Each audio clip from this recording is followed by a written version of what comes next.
साल 2011 स्पेस में 3 astronauts Brian, जोसिंडा और मार्कस एक सैटेलाइट की मरम्मत के मिशन पर काम कर रहे होते हैं। सब कुछ सामान्य चल रहा होता है। जोसिंडा शटल के अंदर होती है और ब्रायन और मार्कस शटल के बाहर होते हैं।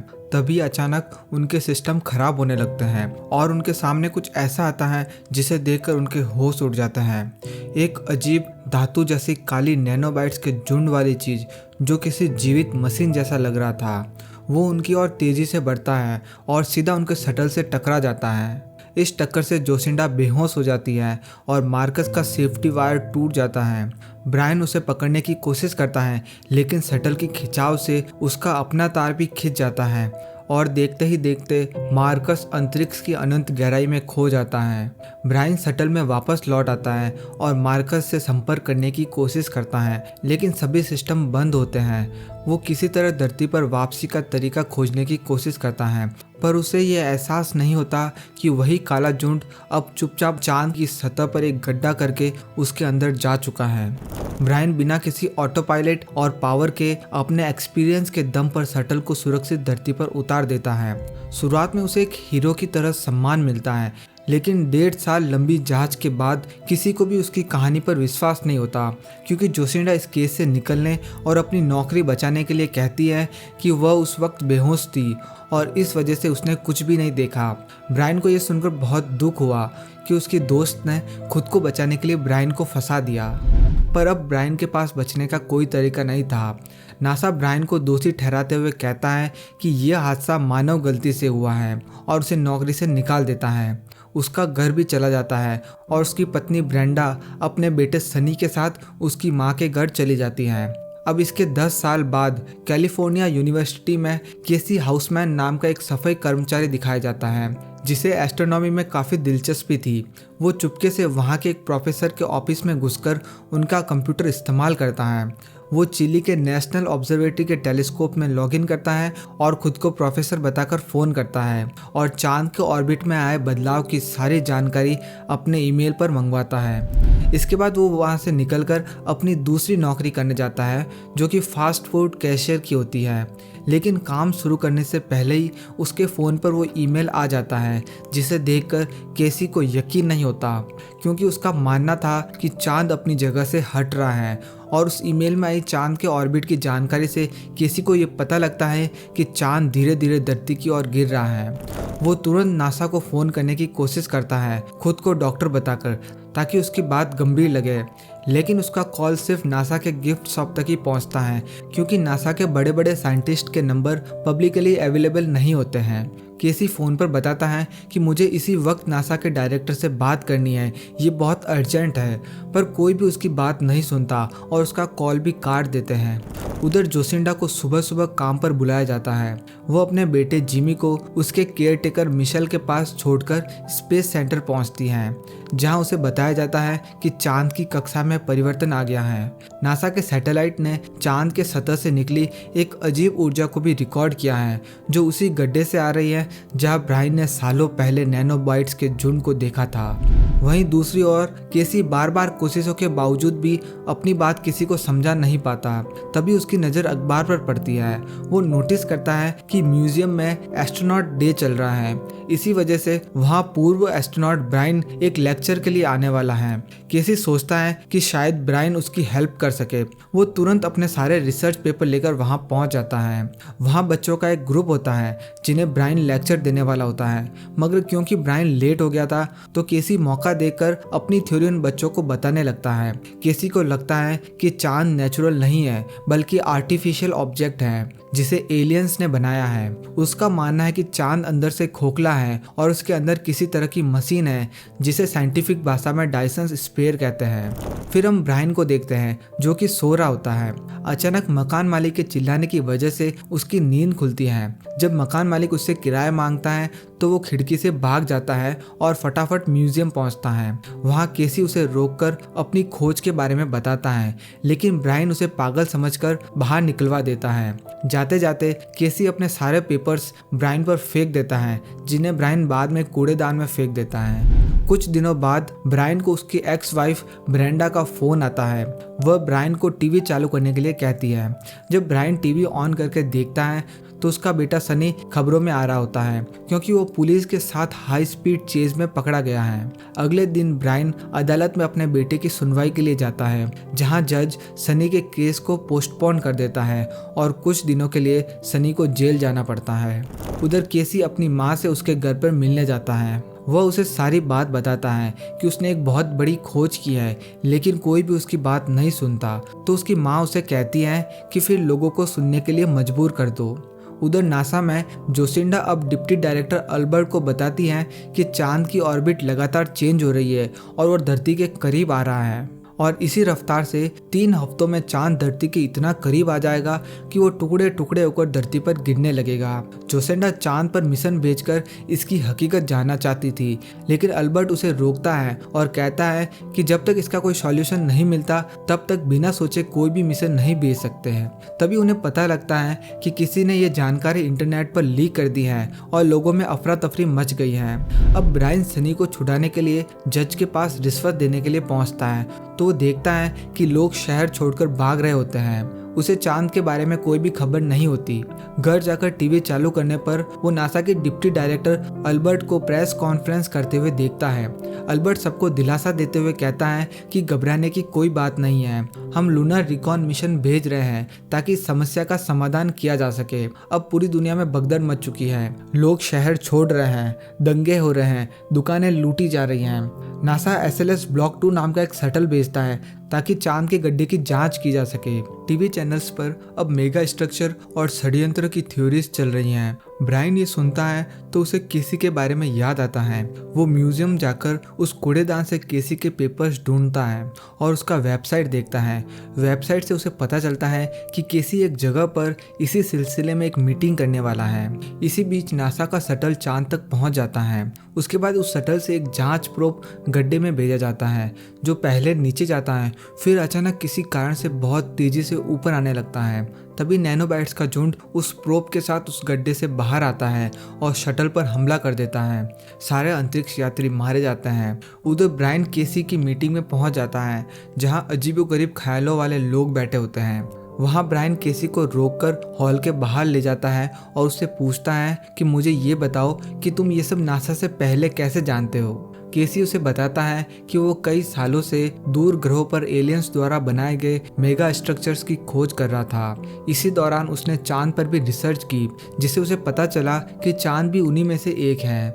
ये एक कठोर खोल है जिसके अंदर एक ऊर्जा कोर है। इसी दौरान हम देखते हैं कि चांद के धरती के ज़्यादा करीब आ जाने की वजह से धरती पर प्राकृतिक आपदाएं आना शुरू हो जाती हैं, जैसे टाइड्स और तूफान बढ़ जाते हैं। शहरों में सुनामी आने लगती है। इसी दौरान जिस होटल में ब्रायन और केसी होते हैं वहाँ भी पानी भरने लगता है। ब्रायन होटल के लोगों को ऊपर भेजता है, लेकिन केसी लहर की चपेट में आ जाता है, लेकिन ब्रायन कूदकर उसे बचा लेता है। अब नासा में जोसिंडा और अल्बर्ट मिशन की फुटेज देखकर समझते हैं कि ये झुंड किसी बुद्धिमान AI की तरह व्यवहार कर रहा है।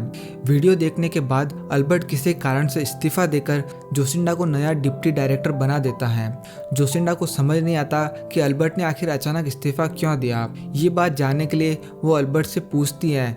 तब अल्बर्ट जोसिंडा को एक पास की देता है, जिसकी मदद से वो नासा के सभी सीक्रेट फाइल्स को एक्सेस कर सकती है। फिर अपना जवाब पाने के लिए वो नासा के एक बेस पर जाती हैं, जहां सारे रिकॉर्ड्स रखे होते हैं। वो इसमें अपने आखिरी मिशन की फुटेज देखती हैं, जिसे देखकर उसे यकीन हो जाता है कि ब्रायन सही कह रहा था कि उस पर किसी तरह के नैनोबाइट्स के झुंड का हमला हुआ था। फिर वो चांद और इस धातु के झुंड के बीच कोई कनेक्शन का पता लगाने के लिए एक पुराने अधिकारी हॉल्डन फील्ड से मिलती है, जो उसे बताता है कि 1969 में जब अपोलो 11 चांद पर उतरा था तब 2 मिनट के लिए संपर्क गायब हुआ था। असल में नासा ने ही सिग्नल कट किया था, क्योंकि उन्हें वहां कुछ मिला था। उन्हें चांद के नीचे से एक अजीब रेडियो एक्टिव लाइट आती दिख रही थी। क्योंकि वो तकनीक हमारी समझ से बहुत आगे थी, इसलिए नासा ने उसे छिपा दिया। नासा ने उस तकनीक को भविष्य का खतरा समझकर उसे रोकने के लिए जुलू एक्स-रे 7 नाम का आर्मी प्रोग्राम बनाया, लेकिन उसे फंडिंग के कारण बंद करना पड़ा।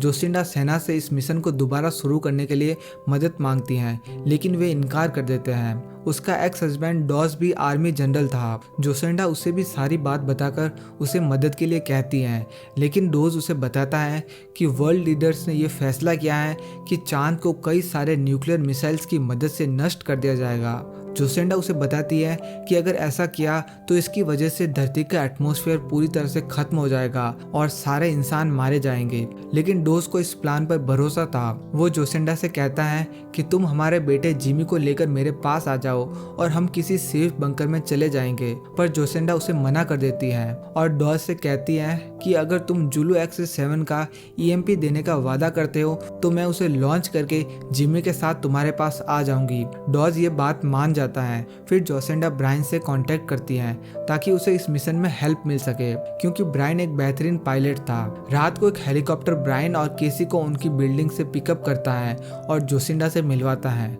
जोसिंडा कहती है क्योंकि तुमने बिना पावर के इस शटल को उतारा था, तुम ही हमारे आखिरी उम्मीद हो।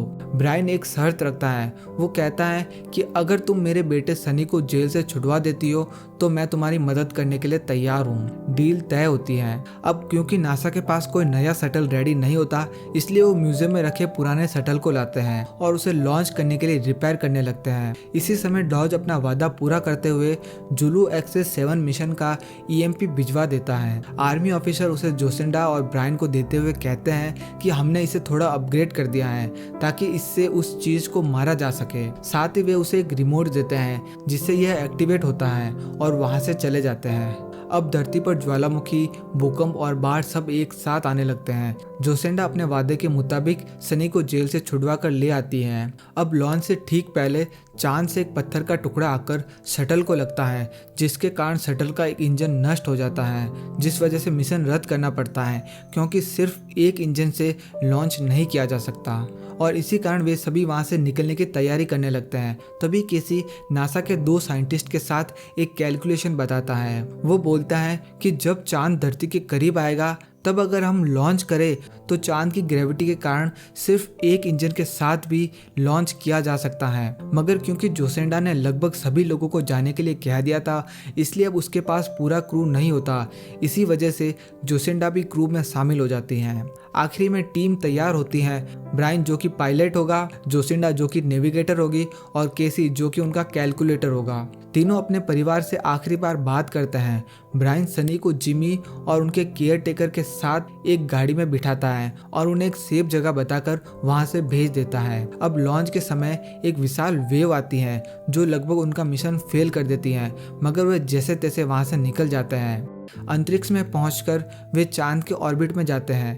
केसी बार बार अपने फोन से सेल्फी खींचता है। अब शटल धीरे धीरे चांद के उस गड्ढे की ओर बढ़ता है। जब शटल गड्ढे के पास पहुंचता है तो वे लोग EMP को चारा बनाकर उस गड्ढे के एंट्री पॉइंट पर रख देते हैं ताकि वो चीज़ जब बाहर आए तो इसे तबाह करने की कोशिश करे, और उसी समय वो लोग रिमोट से बटन दबाकर उसे खत्म कर दे। फिर वो नैनोबाइट्स का झुंड बाहर आकर EMP पर हमला करता है, मगर इससे पहले कि वो लोग उसे ब्लास्ट करते वो पीछे हट जाता है और सीधा उनके शटल की तरफ आता है। ब्रायन समझ जाता है कि ये इलेक्ट्रिक एनर्जी को डिटेक्ट करता है, इसलिए वो शटल को बंद करता है और किसी का फ़ोन भी बंद कर देता है। लेकिन फिर भी वो झुंड रुकता नहीं और शटल की ओर आता रहता है। ब्रायन समझ आता है कि शटल में कोई न कोई इलेक्ट्रिक चीज़ अभी भी चालू है। तभी उसे याद आता है कि उसके पास जो रिमोट है उसी की वजह से वो नैनोबाइट्स का झुंड अभी भी शटल की तरफ आ रहा है। इसलिए वो उस बॉम्ब के रिमोट को भी तोड़ देता है, जिसकी वजह से उनकी जान बच जाती है और वो चीज़ फिर से चांद के अंदर चली जाती है। लेकिन वे शटल को उसके पीछे चांद के अंदर उड़ाकर ले जाते हैं। वहाँ उन्हें पता चलता है कि केसी की थ्योरी सही थी, चांद वाकई में एक मेगा स्ट्रक्चर है। जैसे ही वे चांद के अंदर पहुंचते हैं तभी अचानक वो झुंड जो कि एनर्जी सोर्स के चारों तरफ फैला था वो सीधा उनकी ओर आता है और इन्हें पता लगता है कि इसका एनर्जी सोर्स एक वाइट ड्रॉप स्टार है। वाइट ड्रॉप ऐसे स्टार्स होते हैं जो किसी छोटे स्टार की एनर्जी खत्म होने पर उनमें हुए ब्लास्ट के कारण बनते हैं, और क्योंकि इस झुंड ने इसे ढक दिया था तो एनर्जी की कमी के कारण चांद धरती की ग्रेविटी के साथ उसकी ओर खींच रहा था। अब वो चीज़ इन पर हमला करती है और लगभग इन्हें पकड़ ही लेती है। तभी एक रहस्यमय लाइट उनके शटल को एक गेट के अंदर खींचकर गेट बंद कर देती है उनका शटल अंदर आकर क्रैश हो जाता है, जिसके कारण केसी और जोसिंडा बेहोश हो जाते हैं। मगर ब्रायन शटल से बाहर आकर आगे जाता है। वहाँ उसे एक एआई मिलता है जो इस मून को कंट्रोल करता है। अब वो एआई ब्रायन को बताना शुरू करता है कि तुम्हारे पूर्वज बहुत ज़्यादा एडवांस सिविलाइजेशन थे। उन्होंने पूरे अंतरिक्ष पर अपनी पकड़ बना ली थी और अपनी ज़िंदगी आसान करने के लिए उन्होंने नैनोबाइट्स की मदद से एक एआई बनाई। शुरुआत में तो ये इंसानों के काफ़ी काम आई, लेकिन एक दिन इसमें कुछ गड़बड़ हो गई और ये इंसानों को मारने लग गई। इसने अपने सारे टुकड़ों को जोड़कर एक बड़ा नैनोबाइट्स का झुंड बना दिया। तुम्हारे पूर्वजों ने उनकी प्रजाति को बचाने के लिए कई सारे मून्स बनाए और उन मून्स में जीवन के बीज रखकर ब्रह्मांड के अलग अलग जगह पर भेजना शुरू किया। लेकिन किसी भी मून में कोई इंसान नहीं गया, क्योंकि वो एआई ऑर्गेनिक सब्सटेंस को ढूंढ सकती थी। उन्होंने तुम्हें बचाने के लिए खुद की कुर्बानी दे दी। जब सारे मून वहाँ से निकल रहे थे, तभी एआई ने उन मून्स पर हमला कर दिया और सिर्फ मेरा मून बचकर निकल पाया। और इसे यहाँ लाकर मैंने 10 साल तक पृथ्वी पर रिसर्च की और फिर कई मिलियन सालों पहले यहाँ लाइफ की शुरुआत की।